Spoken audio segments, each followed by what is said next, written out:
எதிர்க்கட்சி தலைவர் அவர்களுக்கு நான் தெரிவித்துக் கொள்வதெல்லாம் சிபிஐ வழக்கு இருக்குதெல்லாம் கரெக்டு தான்.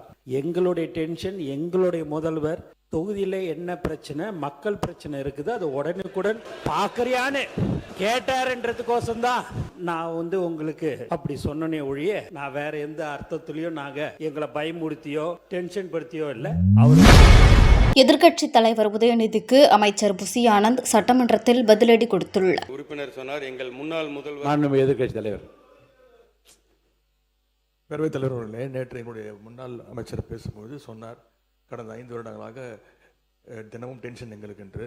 அதை ரிப்ளை செய்யும்போது நம்முடைய நீர்வளத்துறை அமைச்சர்களும் அதே சொல்லியிருக்கிறார். நாங்களும் தினமும் நிம்மதியாக எங்களும் தங்களால் தூங்க முடியலை, தினமும் எங்களுக்கும் நிமிஷம் டென்ஷனாக இருக்கிறோம் என்று அவரும் சொல்லியிருக்கிறார். மீண்டும் அதை திருப்பி சொல்ல வேண்டாம் என்று கேட்டுக்கொள்கிறேன். ஏனென்றால் உங்களுக்கும் சிபிஐ வழக்கு இருக்கிறது, உங்களுக்கும் இன்கம் டேக்ஸ் வழக்குகள்லாம் தொடர்ந்து உங்களுக்கும் இருக்கின்றது. மாண்புமிகு எதிர்க்கட்சி தலைவர் அவர்களுக்கு நான் தெரிவித்துக் கொள்வதெல்லாம் சிபிஐ வழக்கு இருக்குதெல்லாம் கரெக்டு தான்.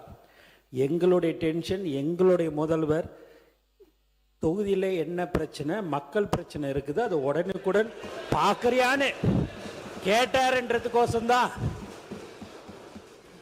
நான் உங்களுக்கு அப்படி சொன்னனே ஒழிய நான் வேற எந்த அர்த்தத்துலேயோ நாங்கள் எங்களை பயமுறுத்தியோ டென்ஷன் படுத்தியோ இல்லை.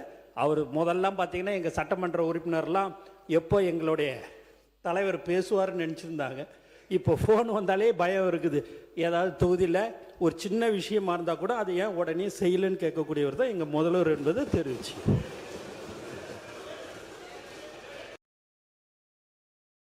செய்திகளை உள்ளது உள்ளபடி தெரிந்து கொள்ள ரெஃப்ளெக்ட் நியூஸை சப்ஸ்கிரைப் பண்ணுங்க.